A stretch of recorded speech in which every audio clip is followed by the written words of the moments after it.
دلچسپ کہانی، علم اور عمل کا جذبہ اور اصلاح کا پہلو۔ تمام والدین اپنے بچوں کو یہ مقدس کہانیاں سنائیں، ان کی اصلاح ہو، عمل کا جذبہ ہو، خوف خدا ان کے دلوں میں آئے، متقی بنے، پرہیزگار بنے۔ اس سے پہلے ایک سلسلہ 100 سالہ کہانی کے حوالے سے پیش کیا ہے، امید ہے آپ نے اس سے استفادہ حاصل کیا ہوگا۔ آج جو کہانی ہم سنانے جا رہے ہیں یہ بظاہر ایک واقعہ ہے، اسے واقعہ لے لیں، کہانی لے لیں، عبرت لے لیں، جس طریقے سے حکایت کے طور پہ لے لیں، یہ ہر طرح سے آپ اسے لے سکتے ہیں۔ واقعہ سن کر آپ کے اندر عمل کا جذبہ اور آخرت کی یاد اجاگر ہوگی۔ بڑا مشہور و معروف یہ واقعہ ہے۔ کسی زمانے میں ایک چور تھا، وہ ایک بادشاہ کے محل میں چوری کرنے کے ارادے سے گیا۔ رات کا وقت تھا اور محل کے ایک کمرے سے بادشاہ اور اس کی بیوی کی گفتگو کی آواز آ رہی تھی۔ وہ کھڑے ہو کر سننے لگا۔ اگرچہ ایسا سننا غلط ہے، ناجائز ہے، یہ مسئلہ آپ بھی سماعت فرمائیں کہ ایسا اگر دو شخص آپس میں بات کر رہے ہیں تو تیسرے کا سننا غلط اور ناجائز ہے۔ تو وہ چور بھی ایسے ہی کر رہا تھا۔ یہ سننا چوری ہے کسی کی گفتگو، لیکن چور تو چوری ہی کرنے آیا تھا، تو اسے سننے میں کیا چیز مانع ہو سکتی تھی؟ آخر وہ چور ہی تو تھا۔ اس چور نے سنا کہ بادشاہ اپنی بیوی سے کہہ رہا ہے کہ میں اپنی بیٹی کی شادی ایسے آدمی سے کروں گا جو نہایت متقی و پرہیزگار ہو، بہت اللہ والا ہو۔ جب چور یہ بات سن رہا تھا تو اس کے دل میں خیال آیا کہ کیوں نہ میں کچھ ایسا بن کر دکھاؤں کہ بادشاہ میرے ہی ساتھ شہزادی کی شادی کر دے۔ دل میں ایک حرص پیدا ہو گئی۔ اب وہ چوری کرنا تو بھول گیا، لیکن دھوکہ دینے پر اتر آیا اور گھر جا کر بہت دیر تک سوچنے لگا کہ کس طرح میں اس بات میں کامیاب ہو سکتا ہوں۔ تو پیارے بچوں اور بڑوں بزرگوں، پھر کیا ہوا؟ پھر ایک تدبیر اس کے سمجھ میں آئی کہ بادشاہ کے محل کے قریب ایک مسجد ہے، اس میں جا کر بزرگانہ لباس پہن کر اور ان کی وضع قطع اختیار کر کے، مطلب ان کے طور طریقے اپنا کر وہاں دن رات عبادت میں مشغول ہو کر بیٹھ جاؤں، تو شاید یہ بات بادشاہ تک ضرور پہنچے گی کہ کوئی آدمی یہاں ایسا متقی پرہیزگار ہے جو دن رات اللہ کی عبادت میں مصروف ہے۔ تو ہو سکتا ہے کہ بادشاہ کی نگاہ میرے اوپر پڑ جائے اور میں شہزادی سے شادی کے لیے چن لیا جاؤں۔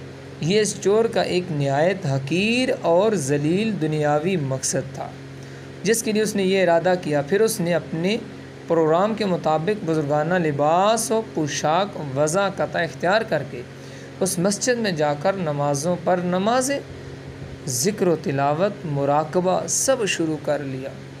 دن گزرتے رہے، لوگوں میں شہرت اس کی ہوتی گئی کہ کوئی اللہ والا، بہت بڑے ولی، اللہ کے نیک بندے یہاں آ گئے ہیں جو دن رات عبادت کرتے ہیں۔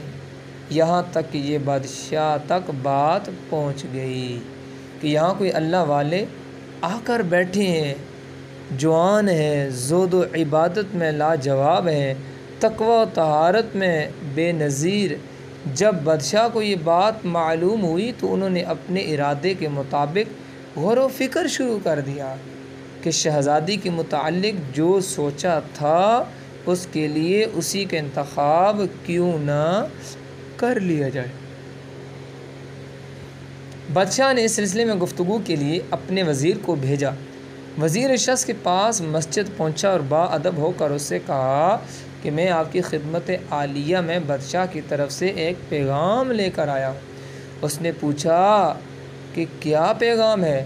وزیر نے بتایا کہ بادشاہ نے کئی سال پہلے یہ فیصلہ کر لیا تھا کہ وہ اپنی بیٹی کا نکاح ایک ایسے شخص کریں گے جو بڑا متقی و پرہیزگار ہو، اللہ والا ہو، اور وہ اس کی تلاش میں تھے۔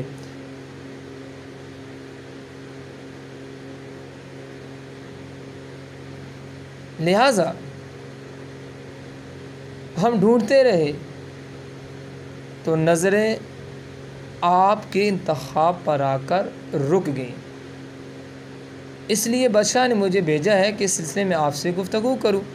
یہ شخص جو دراصل اسی تمنا اور آرزو میں یہاں آ کر بیٹھا تھا، بہت دیر تک وزیر کی باتیں سنتا رہا۔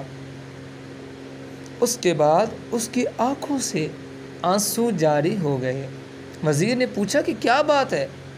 تو کہنے لگا کہ آج جو پیغام لے کر آپ آئے ہیں یہ پیغام مجھے منظور نہیں ہے۔ وزیر نے کہا کہ کیوں منظور نہیں ہے؟ اس شخص نے کہا کہ دیکھیے میں صاف صاف بات آپ کو بتاتا ہوں کہ میں اصل میں ایک چور تھا اور ایک مرتبہ بادشاہ کے محل میں چوری کے ارادے سے گیا تھا۔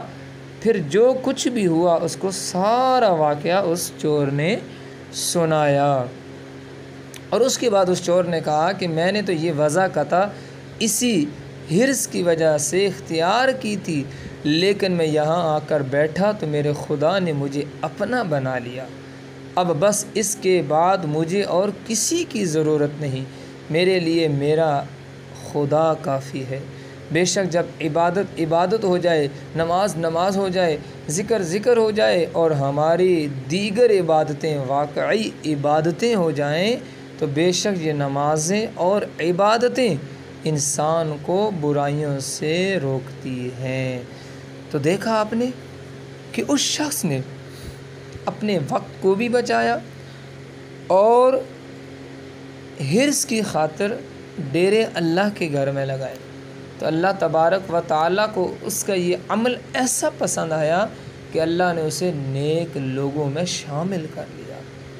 ہمارا وقت ضائع ہو رہا ہے، نہ ہم عبادت کر رہے، نہ ہم نماز پڑھ رہے، نہ ہم ذکر کر رہے، تو یہ وقت جو ہے وہ چلتا رہے گا، یہ وقت کبھی رکا نہیں۔ ایک بادشاہ جنگل میں چلا گیا تو اسے کچھ سنگریزے آ کر لگے، تو اس نے اپنے وزیروں کو دوڑایا اس طرف جہاں سے سنگریزے آ رہے تھے۔ وزیروں نے دیکھا کہ ایک فقیر ہے، بابا ہے، جو جنگل میں آیا ہے اور پھل توڑ رہا ہے اور وہ یہ سنگریزے استعمال کر رہا ہے۔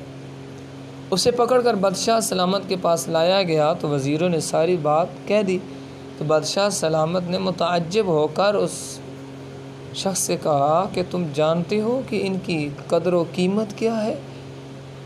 تو اس نے آگے سے لا علمی کا اظہار کیا۔ تو بادشاہ نے کہا کہ یہ انمول ہیرے ہیں، یہ انمول ہیرے ہیں، ان کو اگر بیچو گے تو کثیر درم و دینار تمہیں مل سکتے تھے، مگر اب وہ انمول ہیرے اس کے ہاتھ سے نکل چکے تھے۔ وہ بادشاہ سے مانگنا شروع ہو گیا، مگر بادشاہ نے آگے سے کیا جواب دیا کہ وہ اب تمہارے ہاتھ سے نکل گئے ہیں، اب میں ان کا مالک ہوں۔ تو پیارے بچوں، بڑوں، بزرگوں، یہ وقت بھی ہمارے پاس انمول ہیرے ہے، اگر ہم نے اسی طرح اسے ضائع کر دیا تو یہ واپس نہیں آئے گا۔ تو اللہ پاک ہمیں عمل کی توفیق عطا فرمائے اور نیت کریں کہ انشاءاللہ ہم اوروں کو بھی اس چینل کے ساتھ منسلک کریں گے۔ وآخر دعوانا ان الحمد للہ رب العالمین۔